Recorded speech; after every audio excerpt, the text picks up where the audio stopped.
Salam sejahtera Malaysia, terima kasih kerana menonton video-video dalam channel ini. Sebelum kita mula, jangan lupa untuk tekan tombol subscribe, share, like dan komen. Let's go! Salam sejahtera dan salam perpaduan kepada seluruh rakyat Malaysia. Berita panas malam ini bertajuk Angka 126 ditulis pemimpin bersatu timbulkan teka-teki. Berita penuh. Angka 126 yang ditulis Ahli Majlis Pimpinan Tertinggi MPT Bersatu Muhammad Faiz Nakman menerusi Facebooknya semalam menimbulkan teka-teki mengenai apakah sebenar yang dimaksudkannya. Muhammad Faiz bagaimanapun tidak menjelaskan sekiranya angka 126 itu adalah merujuk jumlah ahli parlimen atau sebaliknya. Wartawan tanya pasal 126 tu. Saya sebut maaf, tiada komen. Just wait and see. Tunggu dan lihat. Saya juga tak pernah cakap itu nombor apa kan. Tapi dulu Anwar Ibrahim pun selalu sebut, I have the numbers. Saya ada angka, tulisnya dalam satu hantaran di Facebooknya hari ini. Muhammad Faiz turut memuat naik satu tangkap layar pertanyaan wartawan berhubung angka berkenaan. Saya bertanya sama ada PN mempunyai jumlah mencukupi untuk membentuk kerajaan. Maaf, berkenaan ini belum boleh komen lagi. Cuma tunggu dan lihat katanya lagi. 126, wartawan tanya. Saya tak jawab. Faham sajalah, okey, katanya dalam satu hantaran berasingan di Facebooknya. Semalam Muhammad Faiz menulis status di Facebook dengan menyebut angka 126 yang menimbulkan pertanyaan banyak pihak. 126 dah. Jika benar, Alhamdulillah katanya. Sementara itu bernama melaporkan bahawa Timbalan Pengurusi BN Muhammad Hassan menafikan dakwaan terdapat ahli parlimen dalam kalangan parti komponennya terlibat dalam usaha menjatuhkan kerajaan. Muhammad berkata BN tidak akan memporak-porandakan kerajaan sedia ada kerana ia telah berjanji untuk membentuk kerajaan yang stabil. Untuk menumbangkan kerajaan sekarang saya rasa agak sukar kerana Akta Anti Lompat Parti telah berkuat kuasa dan mana-mana ahli parlimen yang mahu menyokong parti lain perlu meletakkan jawatan dan diadakan pilihan raya kecil. Kerajaan ini juga mempunyai majoriti yang agak besar sebanyak 148, katanya dalam sidang media di Rumah Terbuka Aidilfitri, Kementerian Pertahanan di Kuala Lumpur. Untuk rekod, Akta Anti Lompat Parti yang diluluskan sebelum ini menghalang seseorang ahli parlimen untuk melompat parti, melainkan dia meletakkan jawatan dan diadakan pilihan raya kecil. Pakatan Harapan PH yang diterajui Perdana Menteri Anwar Ibrahim membentuk Kerajaan Perpaduan bersama BN dan Gabungan Parti Sarawak GPS.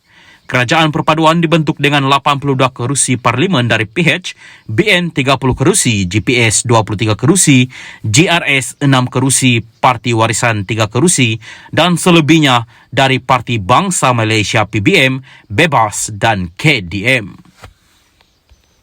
Salam sejahtera dan salam perpaduan kepada seluruh rakyat Malaysia. Berita panas malam ini dipetik daripada Malaysia Kini bertajuk Rayu tolak pengampunan Najib.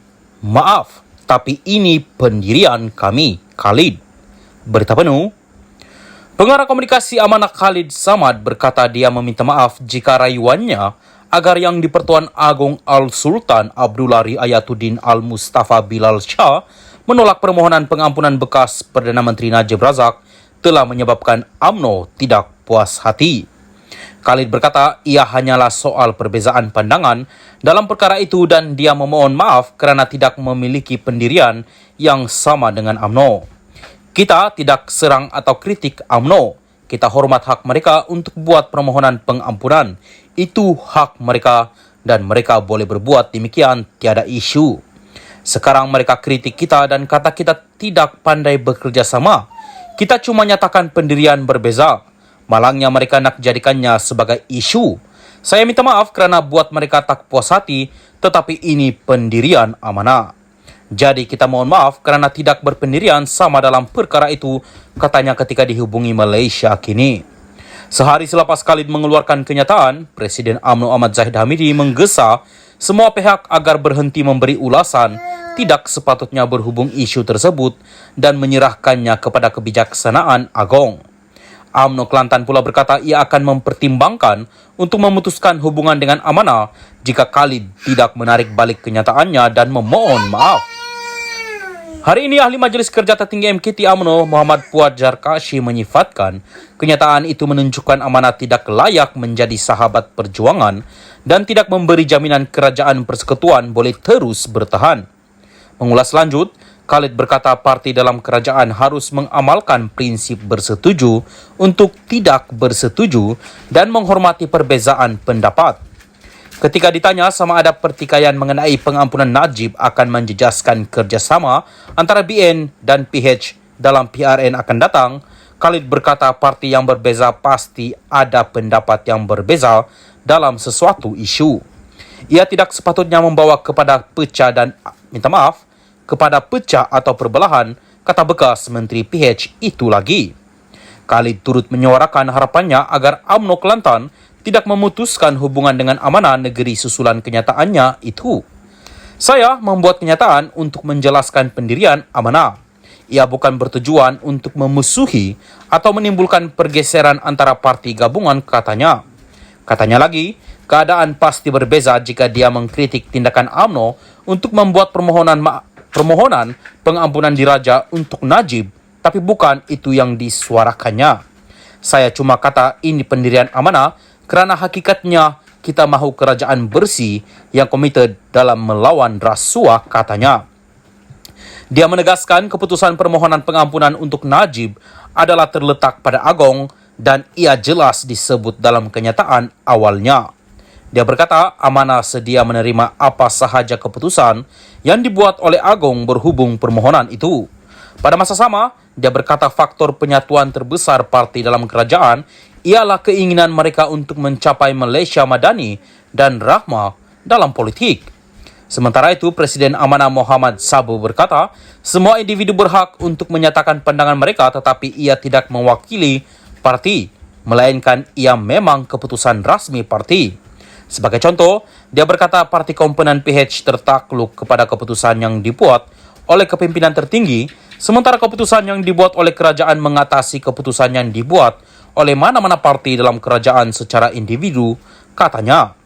Pemimpin Amanah berhak menyuarakan pandangan, tetapi mereka terikat dengan keputusan parti. Ini amalan biasa dalam mana-mana organisasi. Dalam kes melibatkan Najib, kuasa tertinggi yang mempunyai hak untuk membuat keputusan adalah Agong. Bagaimanapun, semua pihak yang menyuarakan pandangan dalam isu ini sayang kepada kerajaan perpaduan dan kerajaan perpaduan perlu memberi fokus kepada hikmat kepada rakyat sebagaimana yang diamanahkan, katanya lagi.